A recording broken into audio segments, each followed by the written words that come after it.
Get to watch someone walk in the exact shoes they once forced me to wear. My dad kicked me out at 17 for being gay. He called it a choice, said I was choosing sin over family. Told me real men don't cry. Then he threw my backpack onto the lawn and told me not to come back until I had fixed myself. For 3 months, my 2003 Honda Civic became my home. The backseat folded just enough for me to stretch out, though my legs always cramped by morning. I showered at Planet Fitness thanks to a $10 membership. I studied in McDonald's parking lots. Mrs. Chenmi guidance counselor was the only adult who didn't look away. She let me use her office address for college applications, slipped granola bars into my bag, told me I was going to make it. You're not broken, she said once. You're just early. I called Dad on my 18th birthday. I just wanted to hear him say anything kind. He blocked my number. Mom would sneak me wrinkled $20 bills at the grocery store. I'm so sorry, baby, she'd whisper while looking over her shoulder like she was committing a crime. She always cried, but she never told him no. The worst part wasn't the cold or hunger or wearing the same 3 shirts. It was watching other kids get picked up after practice, laughing with parents who wanted them, seeing bedrooms with desks and warmth, knowing I was doing algebra in the backseat of a Civic that smelled like gym socks and fast food wrappers. On prom night, I sat in that car and counted quarters for gas while couples headed off to after parties and hotel rooms. Somehow I got into state with a full ride. I worked 3 jobs: dishwasher at the diner, Target shelf stocker, and tutoring rich kids in calculus for $20 an hour. I lived on instant noodles, studied from secondhand textbooks, and treated spring break like myth. Just me, grinding 1 week at a time. I graduated with a 3.97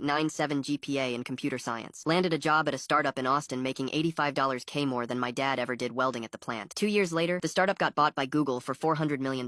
I suddenly made more money than my entire hometown combined. In 2019, I moved to San Francisco. Met Jake at a coffee shop on a rainy Sunday morning. He was reading Baldwin. We talked for 4 hours about books, music, and cities we wanted to visit. Not once did we mention pain, but it was there, silently understood. Our first real date was at this cozy Italian place. He told me about his parents in Ohio who hadn't spoken to him in 6 years. I told him about sleeping in parking lots. We cried over tiramisu, realizing we had finally found someone who didn't flinch at the truth. 10 years later, Jake's a pediatric nurse at UCSF. I'm a principal engineer at Meta. We've got a golden retriever named Biscuit who eats better than we did in college. We grow tomatoes in our backyard. Our neighbors bring over cookies and ask about our lives without judgment. The week before, Jake proposed to me on the beach. Sunset, fog rolling in, sand cold under our toes. I said yes before he finished the question. The ring was still new on his hand when I got the call. Mom, I nearly ignored it. We only talked a couple times a year, awkward small talk with giant